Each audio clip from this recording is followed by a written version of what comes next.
Jeremias capítulo 15. Então o Senhor Deus me disse: mesmo que Moisés e Samuel estivessem aqui implorando, eu não teria dó deste povo. Mande essa gente embora, que sumam da minha frente. Quando perguntarem para onde devem ir, responda que eu disse isto. Alguns estão condenados a morrer de doença, assim será. Outros estão condenados a morrer de guerra, assim será. Alguns estão condenados a morrer de fome, assim será. Outros estão condenados a ser levados como prisioneiros, assim será. Eu, o Senhor, resolvi que vão acontecer estas 4 coisas terríveis. Eles morrerão na guerra, os cães arrastarão seus corpos e as aves os comerão, e os animais selvagens devorarão as sobras. Farei com que todos os povos do mundo olhem para eles com horror por causa daquilo que Manassés, filho de Ezequias, fez em Jerusalém quando era rei de Judá.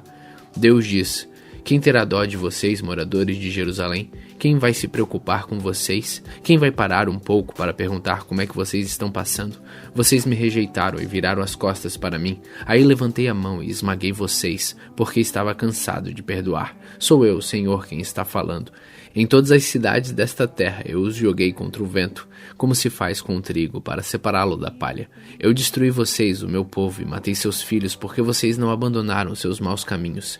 Fiz com que houvesse entre vocês mais viúvas do que os grãos da areia da praia do mar. Matei os seus filhos na flor da idade, e fiz as mães deles sofrerem. De repente fiz cair sobre eles a aflição e terror. A mãe que perdeu seus 7 filhos desmaiou, respirando com dificuldade. Para ela o dia virou noite. Ela se sente infeliz e vive desesperada. Vou deixar que os inimigos matem todos vocês que ainda estão vivos. Eu, Senhor, estou falando. Eu disse: como é dura a minha vida, porque a minha mãe me pôs no mundo. Eu tenho de discutir e brigar com toda a gente desta terra. Não emprestei dinheiro, nem tomei emprestado, e mesmo assim todos me amaldiçoam.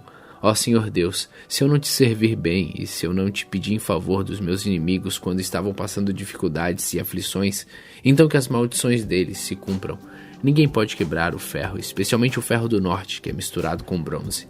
Deus me disse: Jeremias, vou mandar que os inimigos carreguem as riquezas e os tesouros do meu povo como castigo pelos pecados cometidos em toda esta terra.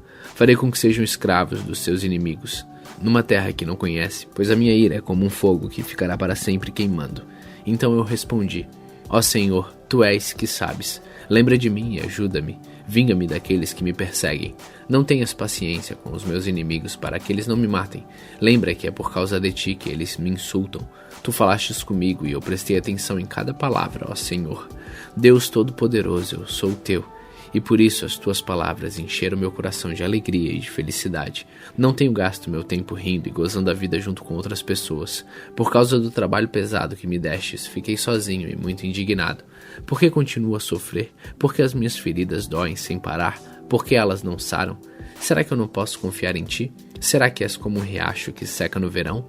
O Senhor respondeu: se você voltar, eu o receberei de volta, e você será meu servo de novo. Se você disser coisas que aproveitem e não palavras inúteis, você será de novo meu profeta. O povo voltará para você, mas você não deve voltar para eles. Farei com que você seja para este povo como um forte muro de bronze. Eles lutarão contra você, mas não conseguirão derrotá-lo, pois eu estarei com você para protegê-lo e salvá-lo. Eu o livrarei das mãos dos perversos e o libertarei do poder dos violentos. Eu, o Senhor, falei.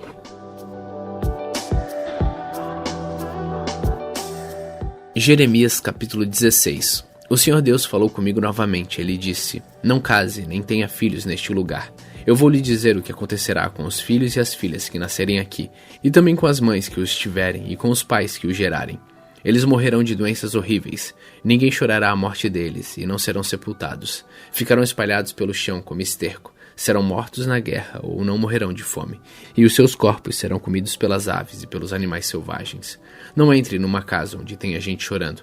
Não fique triste nem chore por causa de ninguém, pois eu não abençoarei mais esse povo com a minha paz. Não os amarei mais, nem terei pena deles. Sou eu, Senhor, quem está falando.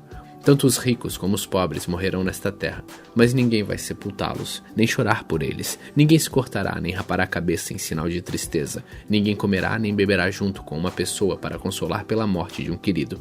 Ninguém mostrará simpatia, nem mesmo por uma pessoa que tenha perdido seu pai ou a sua mãe. Também não entre numa casa em que haja festa. Não se sente e não coma, nem beba com eles. Escute aquilo que eu, o Senhor Todo-Poderoso, Deus de Israel, estou dizendo. Vou acabar com os gritos de alegria e de felicidade, com o barulho alegre das festas de casamento. E vocês verão tudo isso acontecer neste lugar. Quando você anunciar essas coisas, elas vão perguntar por que foi que resolvi castigá-los tanto assim. Eles vão perguntar de que crime somos culpados e de que pecado cometemos contra o Senhor nosso Deus. Então você dirá que a resposta do Senhor é esta: os seus antepassados me abandonaram e foram atrás de outros deuses, e os serviram e adoraram. Eles me deixaram e não obedeceram aos meus ensinamentos. Mas vocês fizeram pior do que os seus antepassados. Todos vocês são teimosos e maus e não querem me obedecer. Por isso eu os expulsarei desta terra e os jogarei numa terra em que nem vocês nem os seus antepassados conheceram. Ali vocês adorarão outros deuses dia e noite, pois eu não serei bondoso para vocês. O Senhor Deus diz: está chegando o tempo em que ninguém mais jurará por mim como Deus vivo que tirou do Egito o povo de Israel, mas jurarão por mim como Deus vivo que trouxe o povo de Israel do país do norte e de todos os outros países por onde eu os havia espalhado. Vou trazê-los de volta para sua própria terra, para a terra que dei aos seus antepassados. Eu, o Senhor, estou falando. O Senhor Deus diz: mandarei vir muitos pescadores para pescarem essa gente. Depois mandarei vir muitos caçadores para caçarem todas as montanhas e lugares altos até nos buracos das rochas. Sou eu, o Senhor, quem está falando. Eu vejo tudo o que eles estão fazendo. Nada fica escondido de mim, e os pecados deles não escapam da minha vista. Vou fazer com que paguem em dobro pela sua maldade, pelo seu pecado. Eles profanam a minha terra com ídolos que são tão mortos como os defuntos. Eles encheram a minha terra com os seus falsos deuses. Eu disse: ó Senhor Deus, Tu me proteges e me dás forças. Tu me ajudas na hora do sofrimento. Dos fins da terra as nações irão a Ti e dirão: os nossos antepassados só tinham falsos deuses, tinham somente deuses inúteis. Será que o ser humano pode fazer os seus próprios deuses? Não, porque não seriam deuses de verdade. O Senhor disse: por isso farei com que eles conheçam a minha força e o meu poder uma vez para sempre, e eles saberão que o meu nome é Senhor.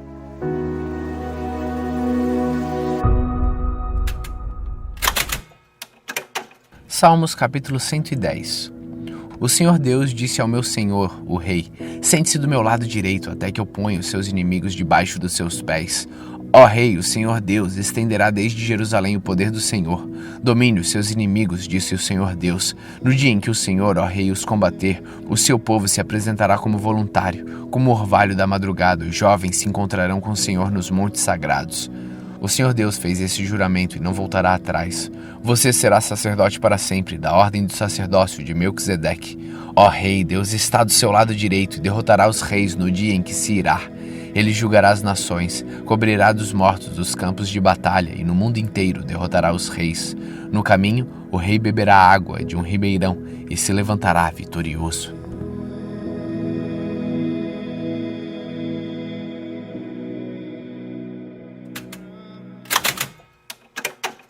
Romanos capítulo 11. Então eu pergunto, será que Deus rejeitou o seu próprio povo? É claro que não. Eu mesmo sou israelita, descendente de Abraão e membro da tribo de Benjamim. Deus não rejeitou o seu povo, que ele havia escolhido desde o princípio. Vocês sabem muito bem o que as escrituras sagradas dizem naquele trecho em que Elias acusou o povo de Israel diante de Deus. Elias diz assim: Senhor, eles mataram os teus profetas e destruíram os teus altares. Eu sou o único que sobrou, e eles estão querendo me matar. O que foi que Deus disse a ele? Ele disse: eu guardei para mim 7.000 homens que não adoraram Deus Baal. A mesma coisa também acontece agora. Isto é, por causa da graça de Deus, ainda existe um pequeno remanescente daqueles que ele escolheu. Essa escolha se baseia na graça de Deus e não no que eles fizeram, porque se a escolha de Deus se baseasse no que as pessoas fazem, então a sua graça não seria verdadeira graça. E isso quer dizer que não foi o povo de Israel que encontrou o que estava procurando. Quem encontrou foi apenas um pequeno grupo que Deus escolheu. Os outros não quiseram ouvir o chamado de Deus. Como dizem as escrituras sagradas, Deus endureceu o coração e a mente deles. Deu olhos que não podem ver e ouvidos que não podem ouvir até o dia de hoje. E Davi disse: que nas suas festas eles sejam apanhados e enganados, que eles caiam e sejam castigados. Ó Deus, faz com que eles fiquem cegos e que fiquem sempre curvados debaixo do peso das suas dificuldades. Agora eu pergunto, quando os judeus tropeçaram, será que eles caíram para nunca mais se levantarem? É claro que não, mas porque eles pecaram, a salvação veio para os não-judeus, para fazerem com que os judeus ficassem com ciúmes deles. O pecado dos judeus trouxe grandes bênçãos para o mundo e a sua pobreza espiritual trouxe ricas bênçãos para os não-judeus. Então, quando se completar o número de judeus que voltarão para Deus, as bênçãos serão muito maiores ainda. Agora estou falando a vocês que não são judeus.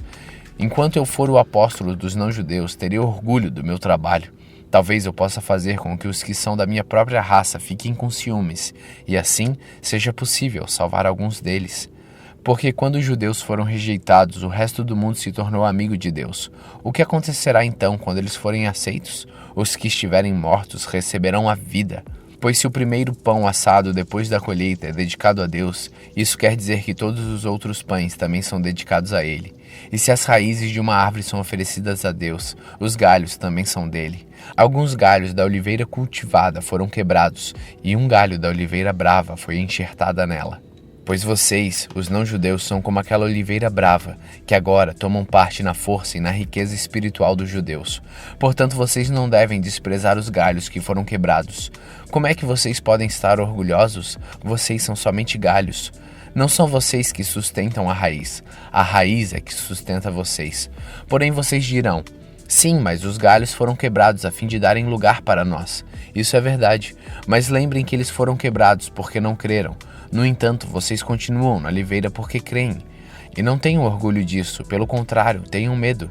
Se Deus não deixou de castigar os judeus, que são como galhos naturais, vocês acham que Ele vai deixar de castigar vocês? Vejam como Deus é bom e também é duro. Ele é duro para os que caíram e bom para vocês, se continuarem sempre confiando na bondade dele. Senão, vocês também serão cortados. E se os judeus abandonarem a sua descrença, serão enxertados na oliveira cultivada, pois Deus pode enxertá-los de novo. Vocês, os não-judeus, são como aqueles galhos de oliveira brava que foi cortado e enxertado contra a natureza na oliveira cultivada. Os judeus são como esta oliveira cultivada. Portanto, para Deus, será muito mais fácil enxertar de novo a própria árvore deles, esses galhos quebrados. Meus irmãos, eu quero que vocês conheçam uma verdade secreta, para que não pensem que são muito sábios. A verdade é esta: a teimosia do povo de Israel não durará para sempre, mas somente até que o número completo de não-judeus venha para Deus. É assim que todo o povo de Israel será salvo, como dizem as Escrituras Sagradas. O Redentor virá de Sião e tirará toda a maldade dos descendentes de Jacó, e eu, o Senhor, farei esta aliança com eles, quando tirar os seus pecados. Os judeus rejeitaram o Evangelho, e por isso são inimigos de Deus, para o bem de vocês, os não-judeus. Mas pela escolha de Deus, eles são amigos dele, por causa dos patriarcas. Porque Deus não muda de ideia a respeito de quem ele escolhe e abençoa. Mas no passado, vocês que não são judeus desobedeceram a Deus. Porém agora, vocês receberam a misericórdia de Deus por causa da desobediência dos judeus.